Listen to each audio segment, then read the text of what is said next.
You have a wireless headphone there, Puckett? No, I got in-ear Oh. monitors Oh, okay. I just didn't see the cord. I'm like, that's pretty impressive. because I'm professional, but I'll be hydrating from my nice bottle, so in case you...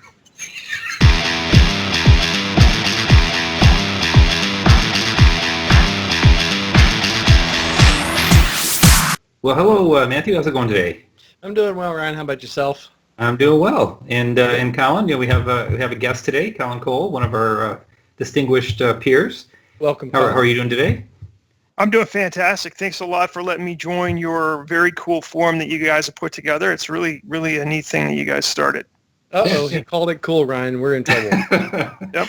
we just ratcheted up the We have a the new bar that we have to strive for. Yeah, don't. Beautiful. Yeah. So Nothing can go wrong.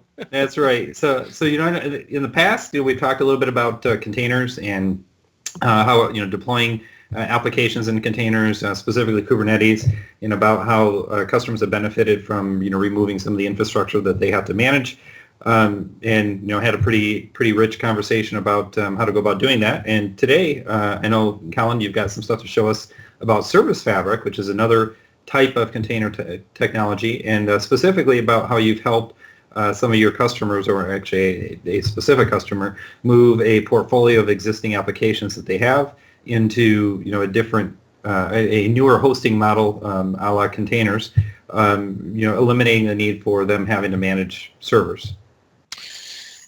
Yeah, that's exactly right. I'm a cloud solution architect. I work with our Azure customers for Microsoft, and I've been at Microsoft coming up on 21 years now, so long time Microsoft guy. And a couple more years, your name's going to go on the wall in the museum. So did your hair come back at Microsoft? Because I lost mine prior. I'm looking for a regrowth program here. Is that going to work for me? No? Well, it doesn't sound positive. Okay. I'm not sure about that wall. I've heard things that might go away, but 25-year wall. Beautiful. Building 33, yeah.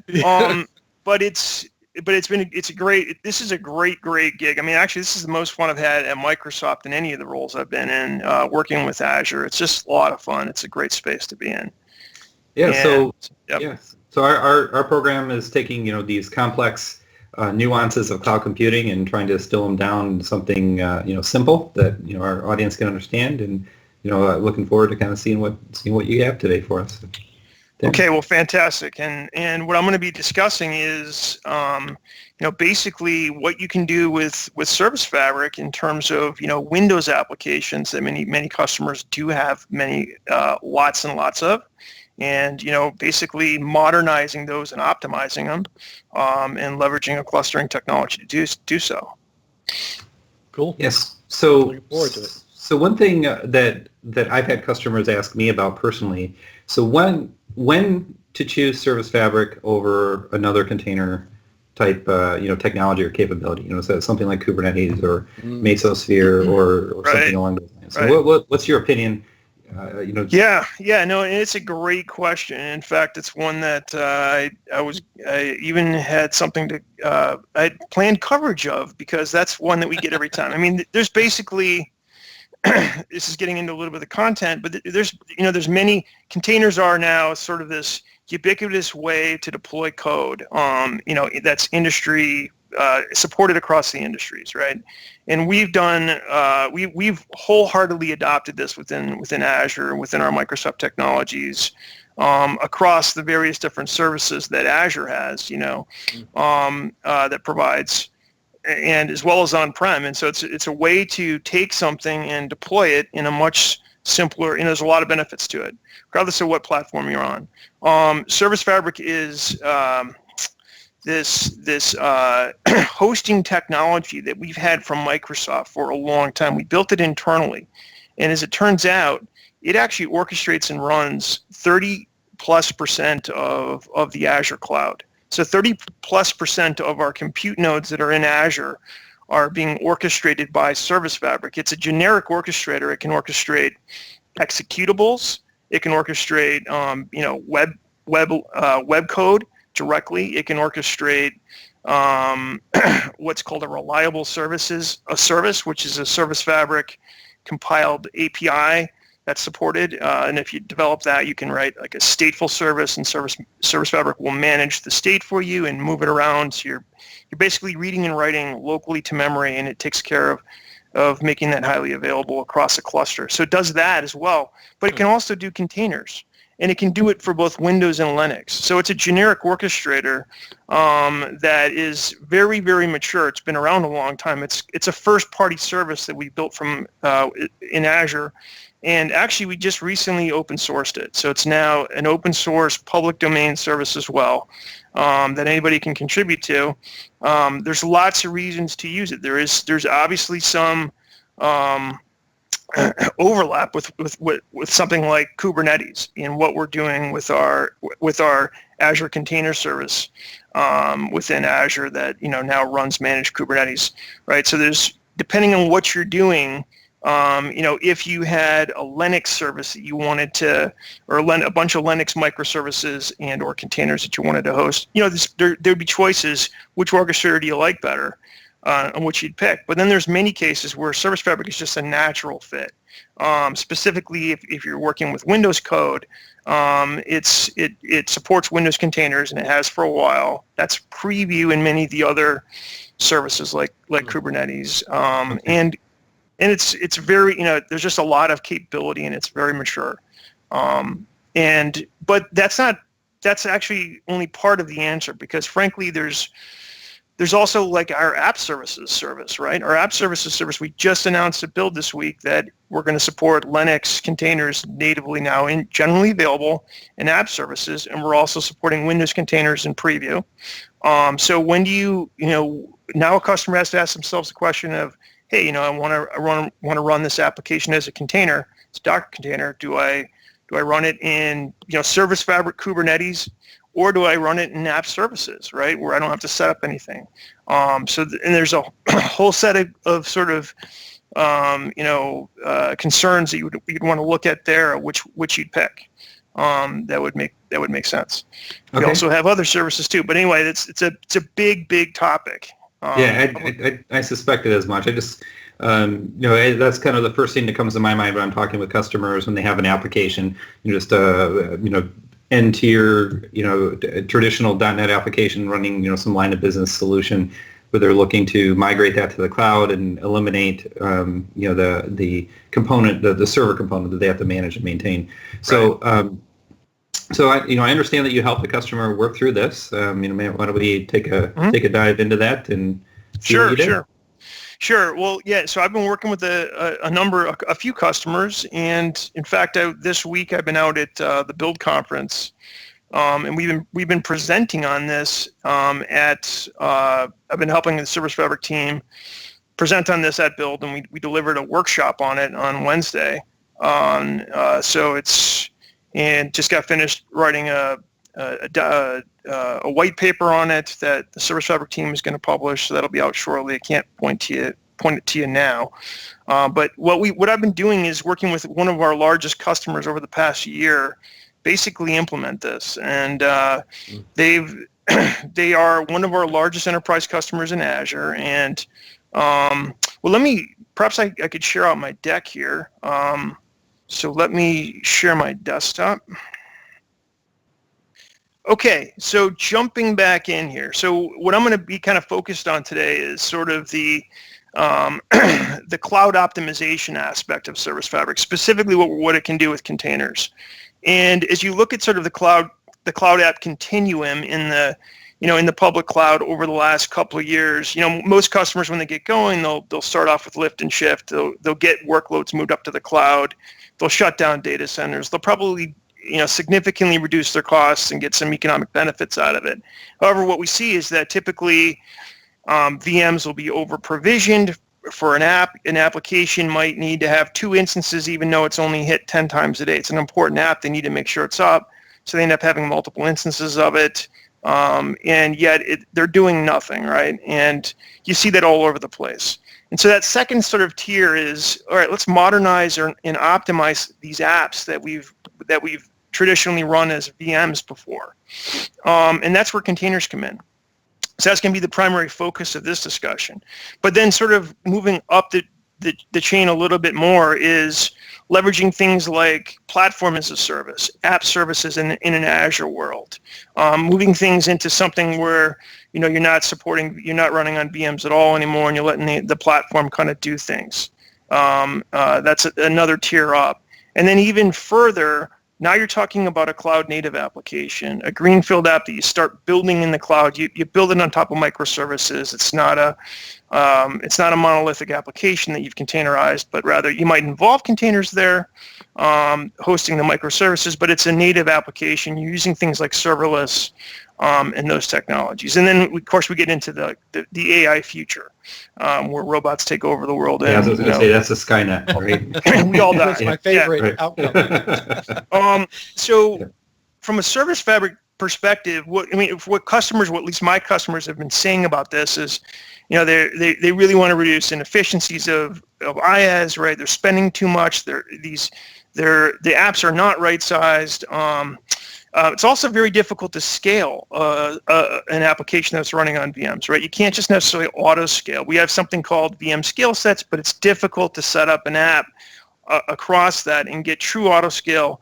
So you're kind of running the right amount of instances and compute for that app. It's very difficult to get that correct. Containers helps a ton there. Also, from a DevOps perspective, just kind of applying those repeatable processes across environments effectively. Once you do that with containers, and you can sort of take that whole process and separate it from what you did, you can now reuse that everywhere and get something that's repeatable. Additionally, from a monitoring and log aggregation perspective, these applications are logging stuff, and having sort of a really a solid way how every single application grabs its logs, its IIS logs or whatever web server, its application logs, and what it does with those, getting those into something like log analytics in a consistent way across all the apps. That's a huge thing. And then also patching and vulnerability management. So once you've done this with containers in a clustering approach, you can then reuse that across all of the apps. So we see lots and lots of benefits from a process perspective coming out of containerizing applications and running them in a cluster rather than sort of each app team runs their own VMs. So we talked in your about this a customer's little. case, they had a number of .NET applications, and that's kind of was that this particular customer, again, this is one of the larger customers that we have on Azure. They have 450,000 employees. Okay. And they have hundreds of applications. Most of them are .NET. So most of the applications that they have running in Azure on VMs are .NET applications. So they really fit this model. They have other types of apps too. They have Java code. They have Linux apps, but mostly Windows.NET apps, as they were a .NET shop.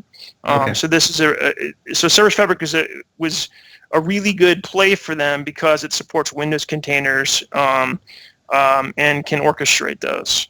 Talked about this a little bit already, but we support containers across all these sort of different options. And one of the questions I get is, why wouldn't I use app services, which also can do Windows containers now, versus something like Service Fabric?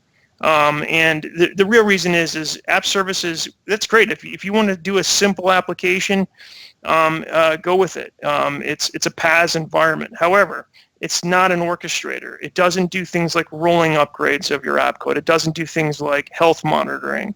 It doesn't help you sort of manage an entire suite of applications. Or having shared states. I'd like to think of that as like a IaaS as a service. If you have website that you need to host, or web application, or web services, that's a good receptacle for them. Exactly. Yeah. A simple one. Something like Service Fabric or even AKS, right? It takes it to a whole nother tier of management. You could domain join your VMs if that's a requirement, which some customers have. You can run everything in a virtual network. You can have specific tiers where your web tier could be in one subnet with its own set of firewall rules, and the apps and the back end tier could be in another another subnet. So that you can sort of fit these clusters into the requirements that an enterprise customer has. Can't really do that with app services so much. You can certainly use an app services environment, but it just isn't as configurable. So you mentioned domain joining. That's actually a big one that it quickly eliminates a lot of the other options if a customer has that requirement for the hosting a vehicle for those applications. Right, and think about it, right? You don't want to you want to use Windows Integrated Security where you can. Unfortunately, we're still working on the whole identity model of this, So managed service identity is something we support in Azure, but doesn't necessarily work in containers yet. Doesn't work in Windows containers. So if you're, from an identity perspective, you have to use things like GMSA, group managed storage accounts, and that requires domain joins. So, or you have to figure out a way to put that username and password for your database connections in your code, and you want to be able to get that stuff out of there. So there's lots of sort of concerns that you have to think about, but the point is you have a lot of low-level sort of customization with something like Service Fabric. And I know there was a question, kind of also, Service Fabric means a lot to I'll just let you ask the question. I know. Sure. Yeah, go ahead.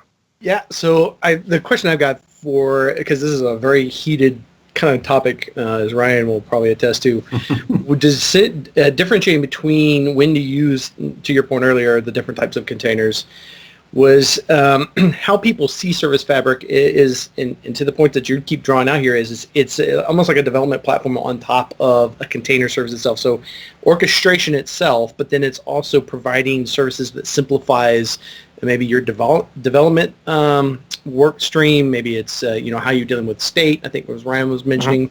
So I think a lot of it are customers that are trying to sit there and pick apart and when do we use them and which one do we use? And the great point of app services versus Service Fabric, maybe help simplify for us is that decision matrix too.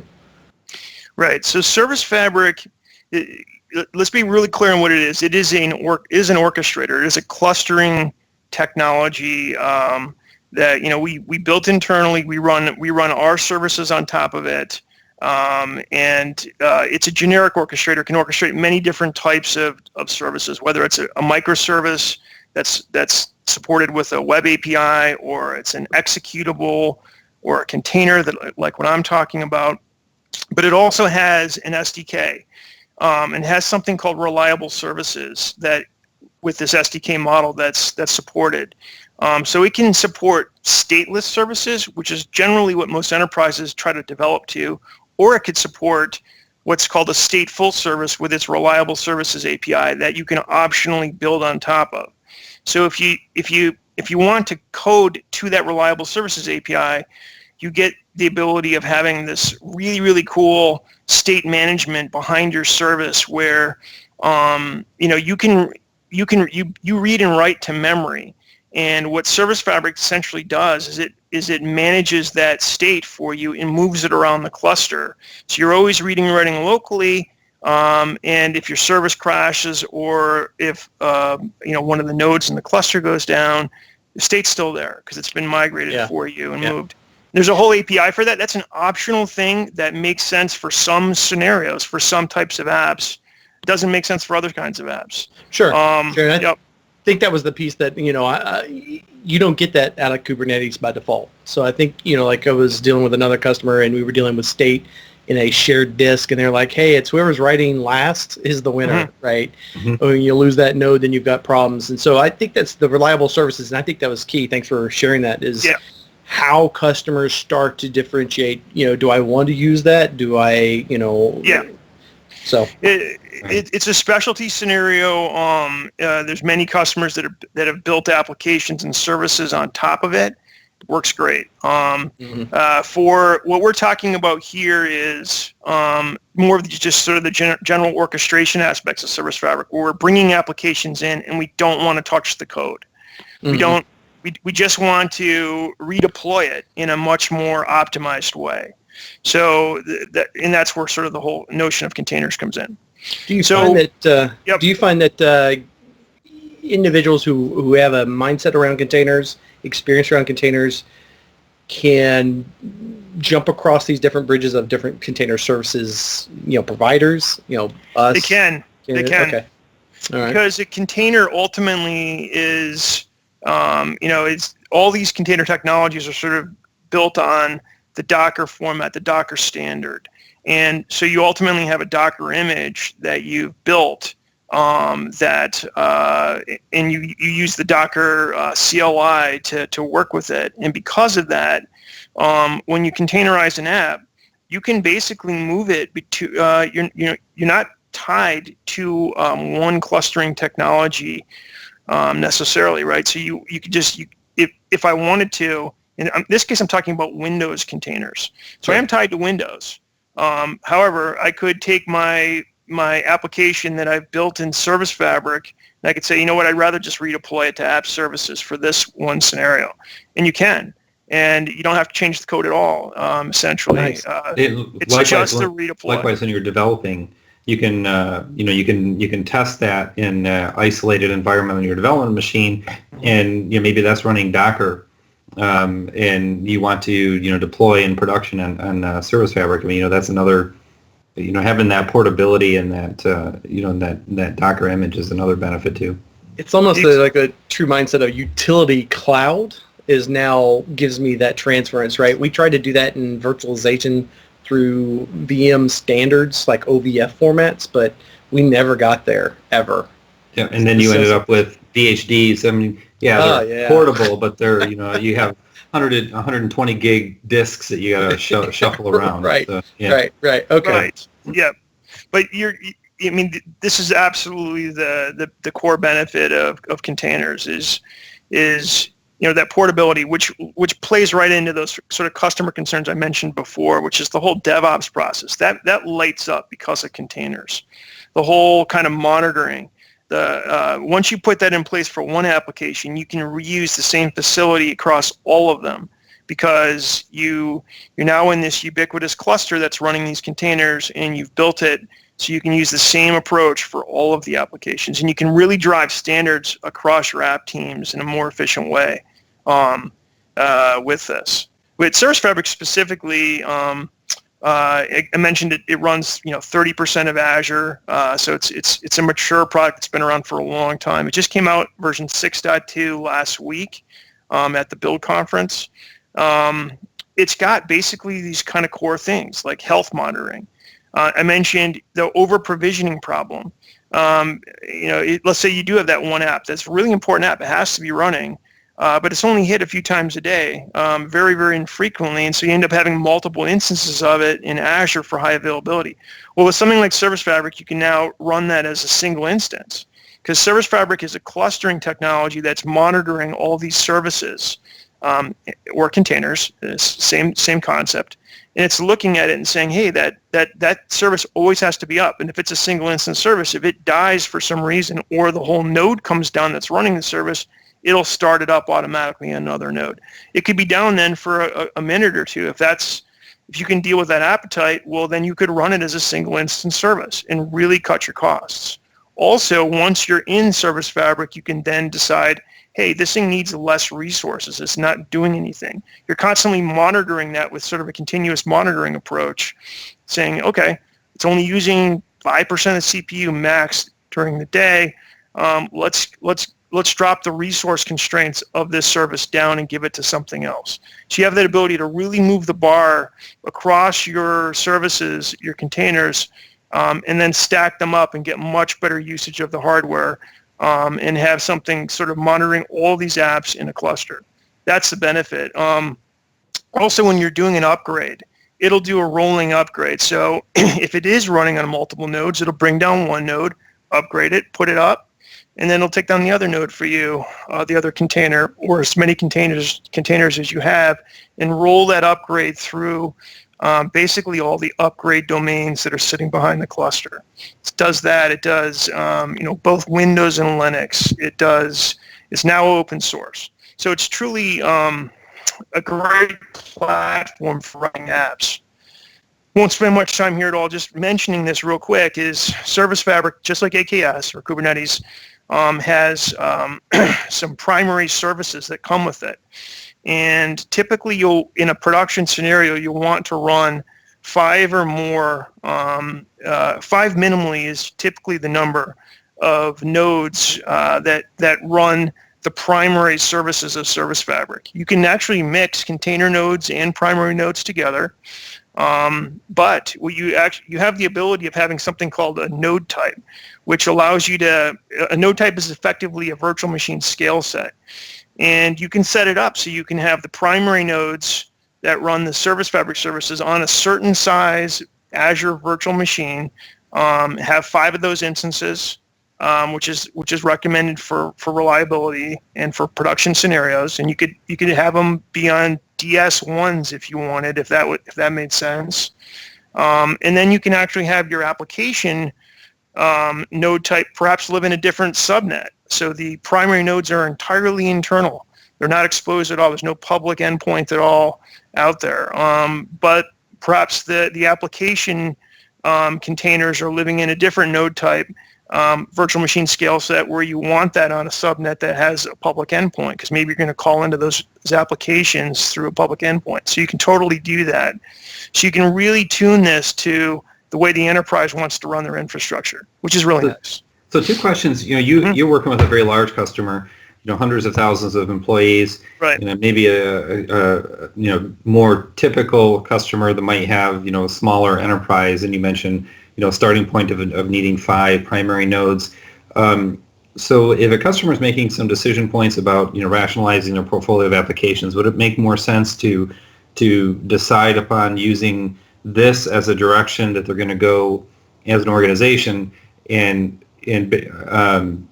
basically to help control or contain costs? Because if there's a minimum footprint to be successful with this, is that more typical, where you see a Service Fabric environment just running a lot of applications, perhaps even all the applications a customer wants to move? There is a minimal footprint, but the minimal footprint is technically it's about three nodes, three virtual machines. Okay. More suggested is 5, but you can get away with 3.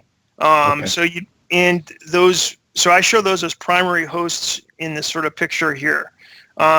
Actually, I could also put my applications on those as well. There's no reason not to, other than if you are talking about a really big cluster. What I'm showing here is something that could scale out to hundreds of virtual machines. Got it. Okay. It's potentially thousands of apps, right? So you said that there's the internal, management components, and it's much like Kubernetes, where there's services that run in pods like DNS and all of that sort of thing that are running. So Service Fabric does the same thing. In fact, there is a DNS service, which is a key service. So one other question too. This picture is showing servers, and we just talked about getting rid of servers. Now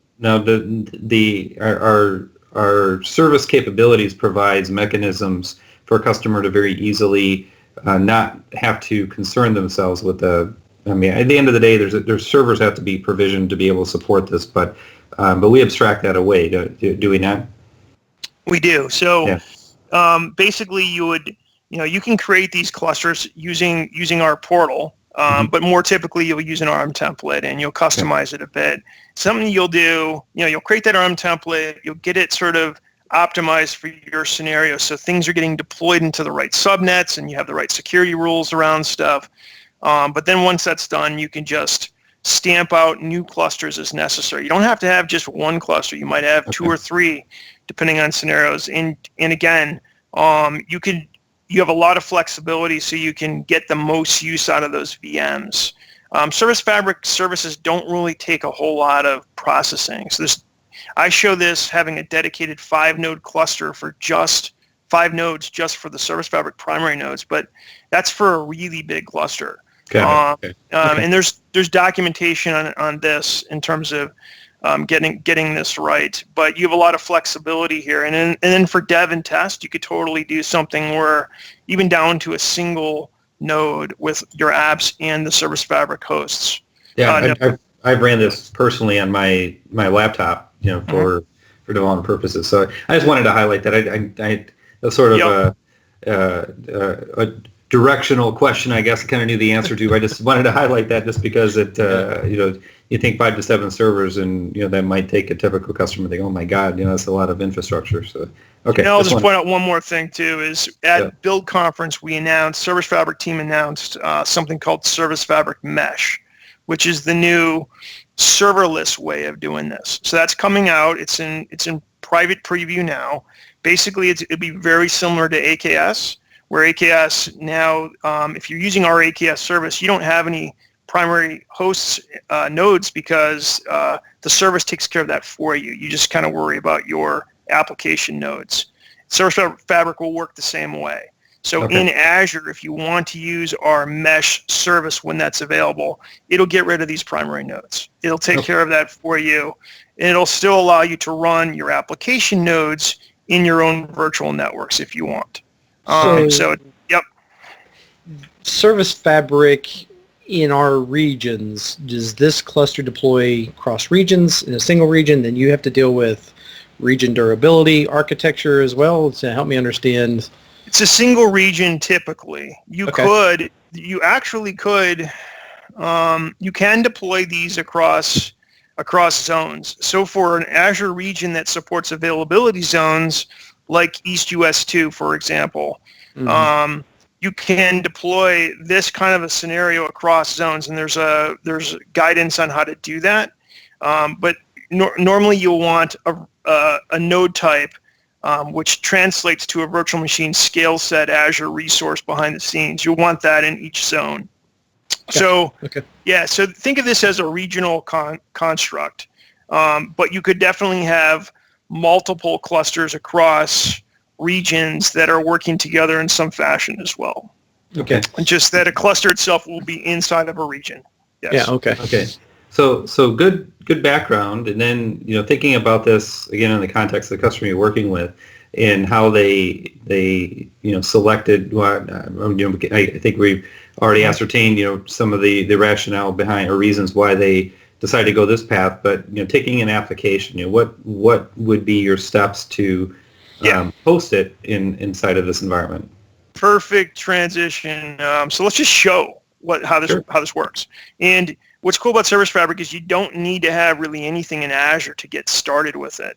I actually have Visual Studio 2017 on my desktop here, and I have the Service Fabric SDK installed, which basically what that does is it installs a small cluster inside of right on your machine, and it will run Service Fabric locally, so you can do all the testing locally.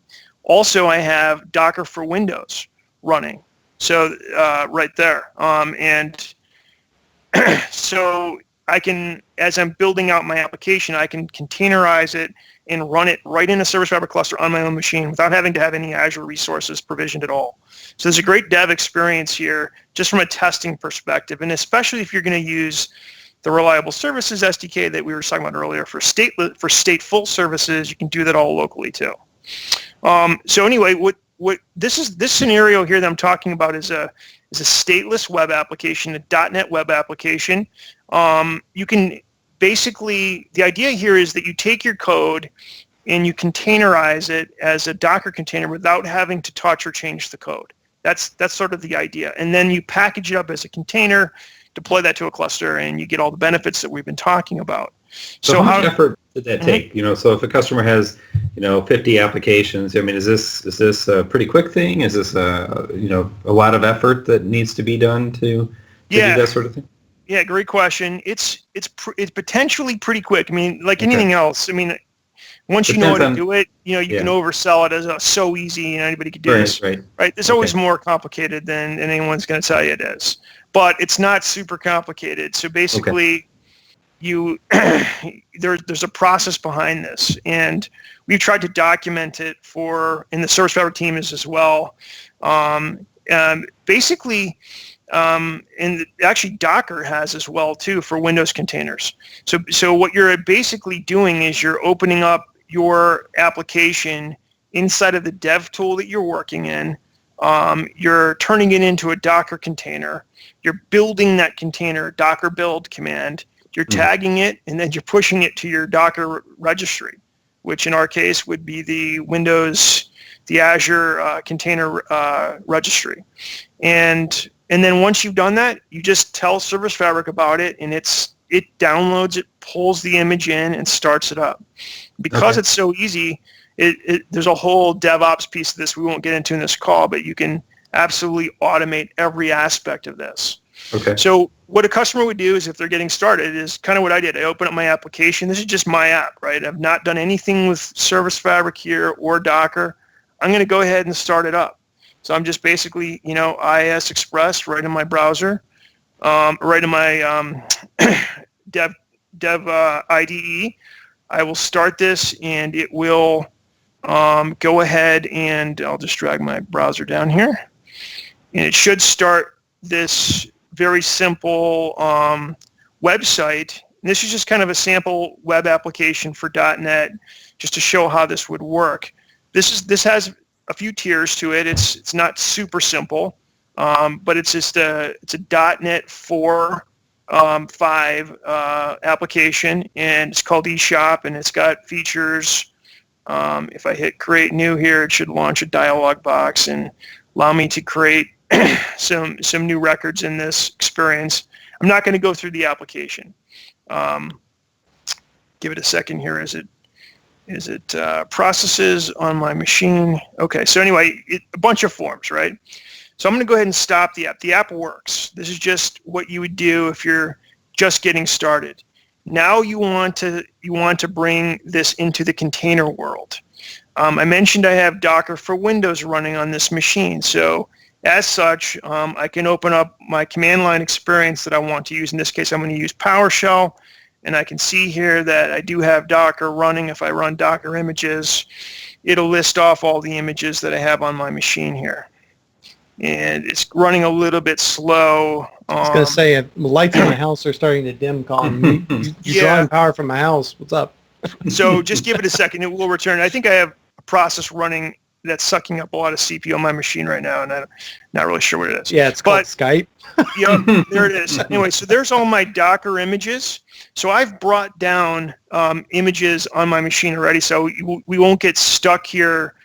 We're not going to do a Docker 101, but basically these are all images that came from Docker Hub that Microsoft provides. We update these once a month right after Patch Tuesday. So they're all patched as of recent as a month. And what you're basically doing with this is the same type of thing as you do in the Linux world. You grab a base image, and then you build on it with layers. This Microsoft ASP.NET image that I'm showing here has 7.2. Right. It has IIS installed. It's got ASP.NET. It's got everything I need to run .NET code. So what I do is I go to my app, and I right-click and say Add, and there's two different options. One is Docker support, and then one is, if I want to take it a level further, I could select this other option called Container Orchestrator support. That's new. So you'll want to update your Visual Studio 2017 to the latest updates, and you'll get this. And I'll go ahead and run that. It'll let me choose, do I want to just do Docker Compose, or do I want to select Service Fabric as an option? I'll choose that because I have my Service Fabric SDK installed, as I mentioned. So I'll go ahead and run that. And what it's going to do is it's going to, first of all, add a Docker file to my application. Docker file being the instructions to Docker on how to build the Docker image that's going to generate my container. And it's also going to add Docker Compose testing stuff to my project, which I'm not going to really use right now, but that'll be there as well. So I'll just show this. There's the Docker file that it added. And additionally, it added a Service Fabric project. And this is really nothing more than a set of instructions to Service Fabric on how to deploy the code. It is just configuration. That's it. So it knows it's a web application. Yep. There isn't a whole lot of inherent knowledge that you would need to know about the internal workings of Service Fabric and adding SDKs and the like. It just knows this web app. Yep. Okay, cool. That makes it really easy. Okay. The Docker file is, we won't cover this in detail, but basically what we're doing here is we're saying This is coming from from Microsoft ASP.NET 4.7, and here it's built on Windows Server Core, a recent build. And what we're doing is we're just simply copying our published code into the containers inetpub ww root folder, and that's it. And we're running it. It's really simple. You would typically add maybe some scripts and some other things here when you're in production land. Maybe you want to install, obviously you're probably going to install an SSL certificate, and this is where you would do that. So you would, add in a few instructions into this to extend it for your needs. But now that I have this, I can basically go ahead and try to run this within Service Fabric.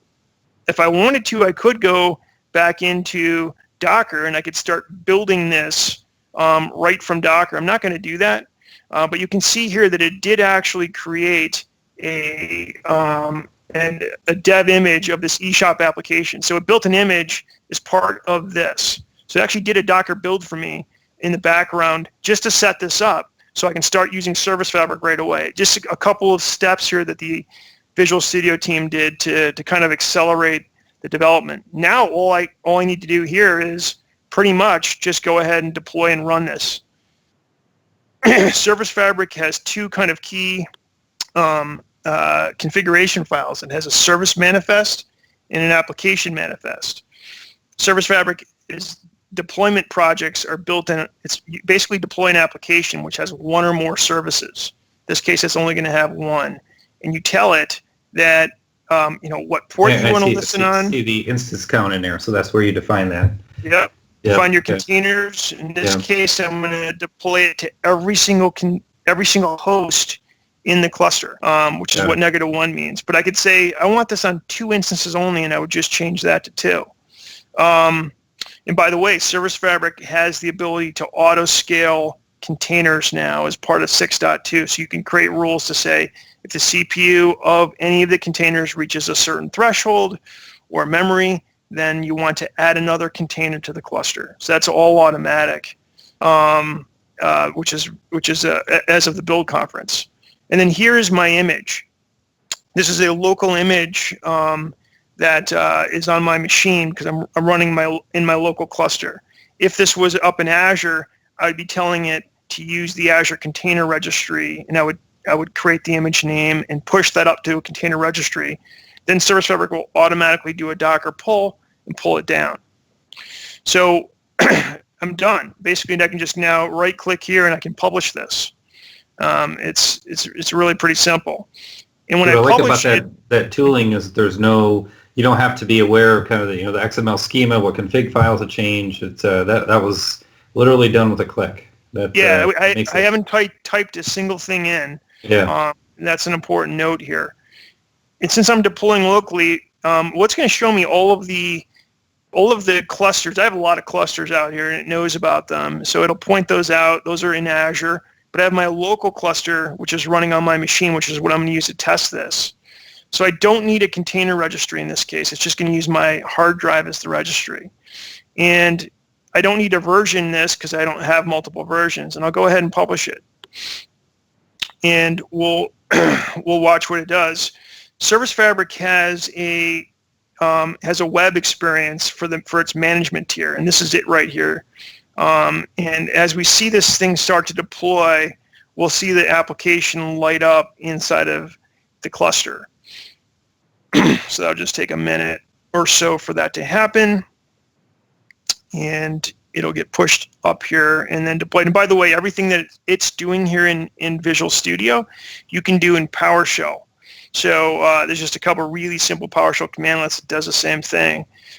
So you don't need to, obviously in a production scenario or in a large multi-environment scenario, you're going to want to automate all of this. Everything about this is designed for continuous integration and continuous delivery.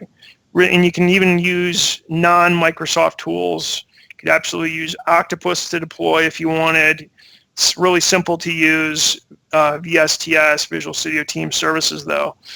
Here's my Docker build statement there. It's going to get executed. It's copying the code from the website into the Docker image, and it's building another image, and we'll deploy it to Service Fabric.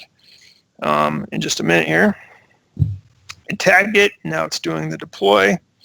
And it's actually running PowerShell behind the scenes to do that as it gets pushed in. And I'll redo it here. So that happens sometimes the first time you try to deploy, get a little error, but if I believe if you just go ahead and republish, it goes away. We'll see. What was the error associated with? I'll go back and read it if it happens again. Okay.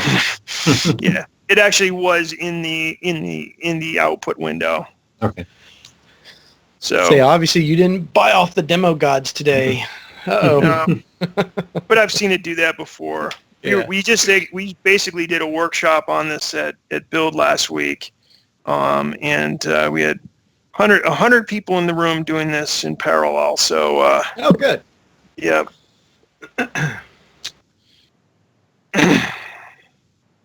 So now that web experience, what's required to run that on the back end while we're waiting for this to build?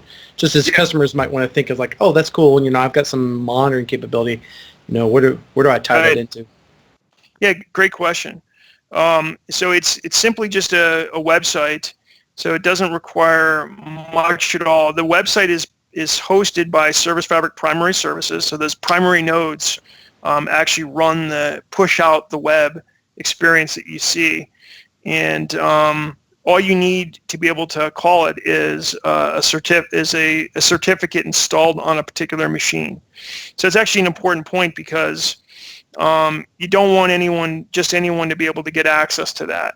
So it did actually deploy the second time, and because I have the certificate locally, I can run this website. Otherwise, I wouldn't be able to run it.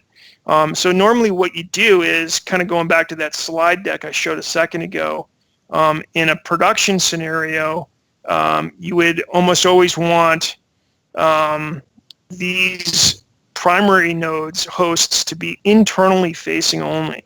So you don't want these exposed externally, and that way somebody has to have that private certificate to be able to get to these hosts. Okay. So there's like a lot of kind of detail around how you want this deployed, so you know for the most secure scenario. But you can see now that the application was deployed, it's pushed out to the single host with the single node that I have on this dev cluster. Won't go into the whole thing here, but basically you can get kind of a lot of details on the cluster here. You can look at your manifest. You can look at various different metrics. If I had multiple VMs here, you would see them across the fault domains and update domains that are implicitly created behind the scenes for you. The fault domains being the physical separation, and update domains being that logical separation of instances across nodes. They work just like they do with availability sets in Azure, but there's no availability set concept. That kind of goes away here. As you deploy your code, Service Fabric will take care of placing it across fault domains and update domains for you. So you just implicitly get an availability set. So one question you mentioned earlier about doing upgrades, kind of rolling upgrades. If you made a change that that would not function in a rolling manner, you know, it required dependent on some schema update or something along those lines, you can do it all or nothing too, correct? You can just say, I want to update all of them. You know, shut everything down. Okay. What I can do now is I can run this app, and you'll see it then running from Service Fabric. That's not what I wanted to do. If I go localhost here and I type in this, it's not what I wanted to do. Thought I selected it 888775. So localhost 75. And then the app should come up. By the way, I could do an update here just to show you what that's like if we had an extra minute. This will take a second or two to come up. I have to refresh it probably once. Squirrels are getting hungry. Got to feed them. It will come up in about a minute. But if we wanted to make changes to the app, we could by simply going, you know, like if let's say I wanted to this is a really simple example, but it's a good one. Let's say I wanted to say, hey, this application can only use one one CPU core and up to 1 gigabyte of memory, but no more on the server. So I can enforce many policy constraints here with Service Fabric, which is pretty cool. So I can go in here and I could say, okay, this app is now constrained to a single CPU and this memory limitation, right? And this is what enterprises want to do. So they're most efficiently using their hardware. And let's also you can build a scaling rule on that, right? So now you're monitoring it at a container level. So if this starts hitting that, bumping up against that threshold, you can have it spin up a new instance. Right, exactly. Okay. And also maybe I wanted to throw in some environmental variables. I could do that too, which is always good because you never want to hard code anything inside of your environment. So I could go ahead and drop that in. Does it do vertical scaling as well, not just horizontal? Good. Yes. Good so stuff. it does. So you can add more. First of all, you can add more hosts to the cluster. So basically, you could say at some point that just comes with VM scale sets. Like if you've exceeded some level of threshold across the cluster, you can just add another host. So you can do that, and then at the individual container level, you can add more containers for each individual app based on those containers hitting thresholds. Okay. All right. So I make those changes, and let's say I want to roll those out, do a rolling upgrade. I can do that by simply going back to publish, and this time I can say check the box, say upgrade the application, go in here and select a new version, and it will push out this update across the cluster, one node at a time. So this is going to build a new image, publish that image, and then tell your Service Fabric to pull down that image. Exactly. That's witchcraft. Absolute witchcraft, people. Yep. And so that's cool stuff. I mean, so you're getting all this kind of stuff for free, which you don't have when you're deploying apps to a VM, right? And the rolling upgrades is absolutely critical. So you can also roll back. Let's say the app comes up inside of a Canary environment, didn't work, quickly roll it back and not affect your users. So you have that capability. So in your case, well, I was going to say, contrast to, again, a different container service, how does this give the customer an advantage, or is it, now it's hey, I like my potatoes with lots of butter, or I like my potatoes with lots of salt, so it's still a potato at the end of the day. Yeah, I presume, and I know AKS a little bit. It has some of these capabilities too.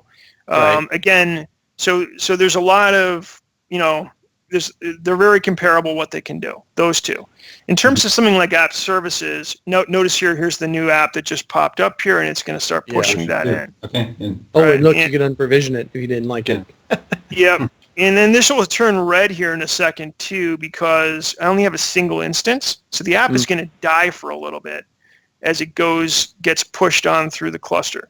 Okay. But to go back to the question, versus like something like, deploying my apps in the old web and worker roles. There's the application going down. The old web and worker roles of ASM, of Azure Service Management. Very first thing in 2008. Yeah. Or using app services. Right. A lot of these capabilities don't exist. Right. Right. Okay. So now the thing was upgraded. And we're on. That's fancy. So in your customer's case, like how many? There's a portfolio of applications to kind of quantify this a bit. How many total servers or VMs did their portfolio of applications run on, and how does that compare to their current state, or hopefully potentially future state if you're still in that migration process? How do those compare? Just to kind of quantify the cost benefits the customers could get for eliminating the patching and operational aspect of it. Yeah, well, I can be honest here because I think this is very public what this customer's doing, and they talked about it at Build.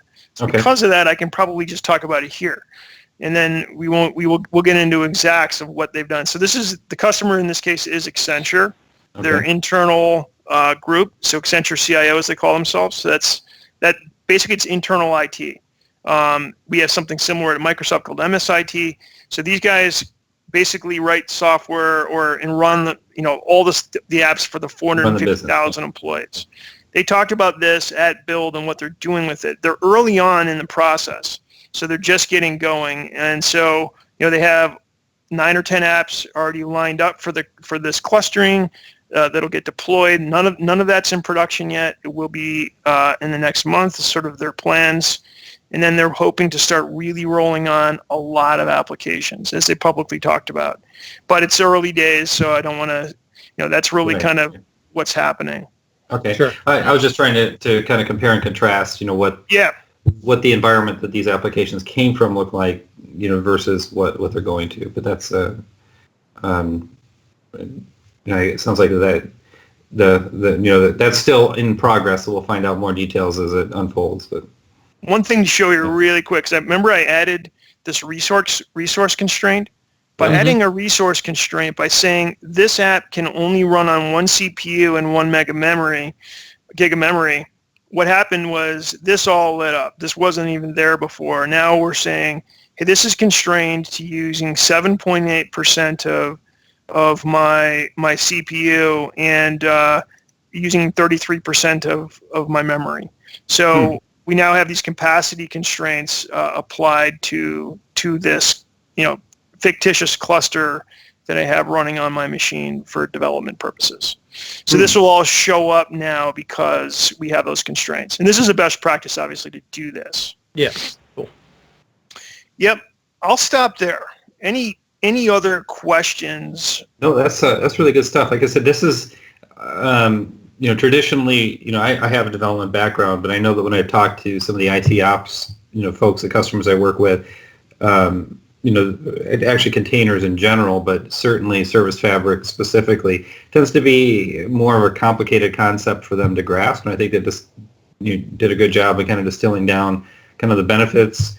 And certainly with the new tooling, it's drop dead easy to take an existing application and move into this infrastructure. So what Ryan says is you were able to explain that really well to me, and I understood it. So that worked out real well. Thank you. That's right. Yeah. Matthew's our barometer. If he understands anybody can understand it. That's right. Yeah. All right. Well, thank you very much. That's really helpful, and hopefully our audience thinks the same. It's really good stuff. I think one last quick point here, and that is, I'll just drag it on my screen, and that is, where to find this stuff. Basically, if you go out and you search on, and we can write this down and we can provide this deck, but if you go out and you search the GitHub repository for something called Containers SF Lab, you'll find this. And it's on one of the program managers' personal GitHub sites, who built like a sample application and with instructions. It's all documented how to do this, and it's out there. This is the guy, Mikkel is his name, that I did the the workshop with at Build last week or a couple days ago, and basically just showing how to containerize existing applications and get them into a Service Fabric cluster, as quick as possible. Thanks. So it's all up there. Mm-hmm. So one other question that I'm thinking about. So we showed a .NET application. What if we had a Node or PHP application? Oh, that's crazy talk. Yeah, crazy talk. The tooling that you showed, is there anything of similar nature that makes it as easy as it does for a ASP.NET application? So for Node or for PHP, you absolutely can run those in Service Fabric as well. Okay. The tooling may not exist in Visual Studio, right. But the thing about it is, what I kind of showed there was maybe to be honest, there isn't a ton of benefit in having the local Service Fabric cluster on your machine and running in Service Fabric, other than playing with it and understanding how it works and experimenting with like Service Fabric features like the resource governance that I applied. That's all beneficial. But if you're just trying to test your application and experiment with it, a lot of usually just Docker run is good enough. So having Docker for Windows on your machine, or which also can run Linux code, by the way, too. You can switch it to Linux mode, and you can run the Windows Linux subsystem, and you could go to town there. But so once you do that with Docker locally on Windows, you can take any of these application platforms and you can containerize them just using Docker build, Docker tag, Docker push, and Docker run, obviously, to test. And then you could just push them up to Service Fabric. The Service Fabric cluster can also be a Linux cluster. And one other little benefit that I didn't mention, which I absolutely should have, is a cluster can only be Windows or Linux right now. But once the Service Fabric team comes out with the new mesh platform, the new mesh stateless, serverless, service offering, you'll be able to mix. So you'll be able to have some nodes that are Linux and some nodes that are Windows all in the same cluster. So then you're really talking about just no constraints. It's really awesome. And so all of these environments, as long as it can run on Windows or Linux, it should work in Service Fabric, and it's very, very generic. Again, probably just Docker for Windows is really all you need. So the tool support, great, but you don't need to have it. All right. Well, thank you very much. Okay. Yeah. And, all right. Thanks a lot, looking forward guys. to getting this live. Yeah. We'll thanks a lot for letting me join in on your thing. It's really cool what you guys are doing, and looking forward to seeing the future shows that you put together. This is great. Yeah, appreciate it. Thank you. Okay. Thank you very much. Thanks. Talk to you later. Bye-bye. Okay.